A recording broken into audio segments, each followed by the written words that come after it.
OK， 来，看我先啦，看我先，不要笑了，不要笑了，不要笑，不要笑，来 ，1 2 3，再来 1 2 3，OK， 看这边，看上面刚才他讲的 ，OK， 1 2 3，再来，讲东西，关眼睛 ，OK， 不要笑。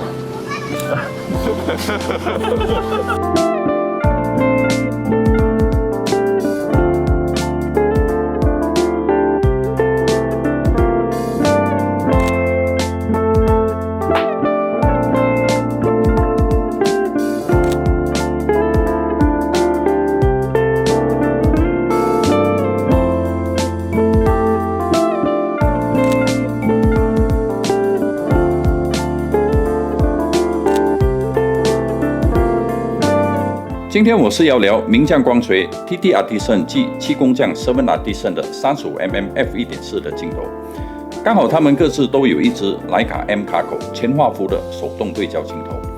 我相信很多人都会犹豫，到底应该买哪一支镜头？名将还是气功匠？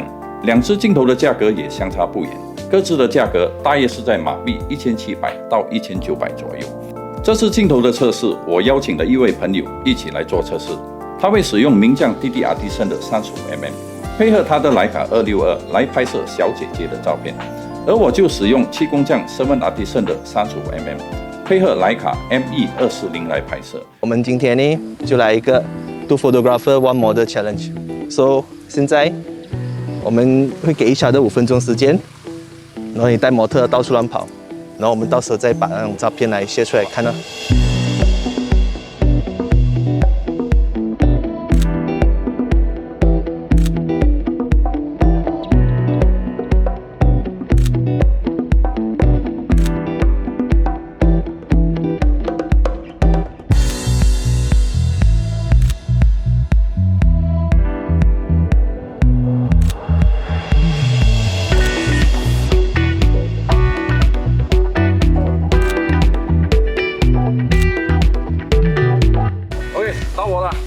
还手 ，OK。到我的时候，到你的时候来，还没有开始啊，还没开始，还没开始。来，我开始做，Now it's your turn to go steal some shots. No 啦，不是steal one啦，You don't steal it. Okay.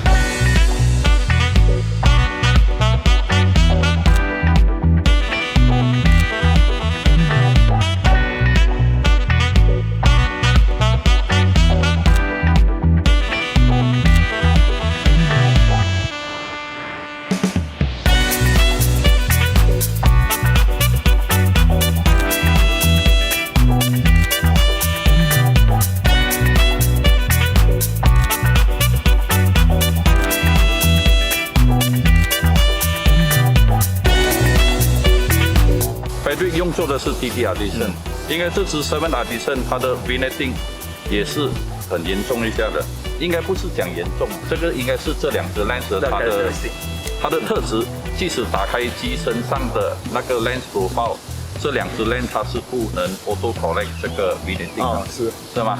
所以说大家记住啊，要用这两支 lens 的话，必须要靠电脑软体来除掉这个 vignetting。指边的问题也是存在的，也都是必须透过软体去修正。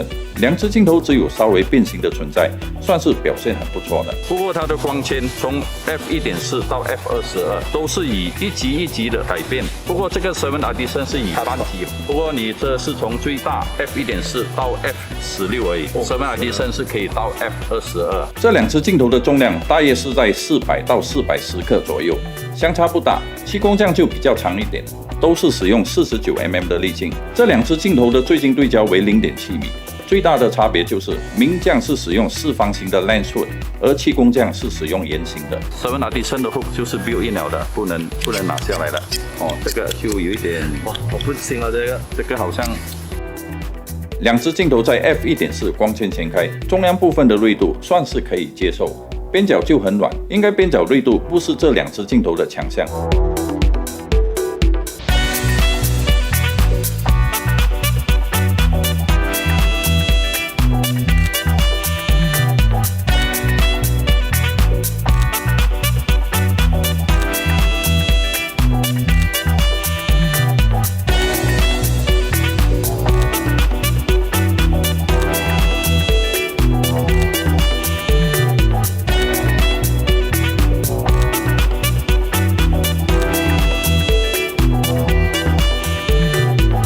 果让我在这2支镜头里选择，我会选择7工匠 7R Edition 这支镜头。我觉得7工匠这支的圆形的 lens hood 比较适用，也比较方便。虽然它的 lens hood 做工不是很完美，不过我就是喜欢它不能拆下来的设计，我不用担心会弄丢。整体镜头外形的做工看起来就比较整齐，线条一致，有自己7工匠的风格。而名匠那支35mm 外观的设计与徕卡 Summilux 35mm 很相似，没有自己的风格。当然，最大的原因7工匠拍出来的感觉，我觉得是比较有味道，有点不完美，缭乱的虚化背景，加上边缘的暗角又有足够的中央锐度，有种胶片的感觉。当然，这是我个人对这支镜头的感觉。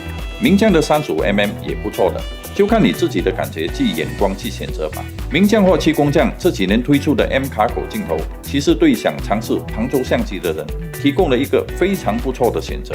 你不必去花10倍以上的钱就可以体验旁轴相机的乐趣。不过前提就是你必须先要拥有 M 卡口的徕卡旁轴相机。谢谢 YL Camera 提供这2支镜头做测试。想买相机或镜头，请到 YL Camera。Oh God, damn, you made me feel sweet. And if I'm losing my mind, would you lose yours with me? You made me wanna melt like butter in the pan. It's hard to keep my cool, knowing I'm your man. So let's spend some time wasting it away. Your love is like 嘿嘿，我是摄魔啦，摄影的摄，请按 like 及 subscribe。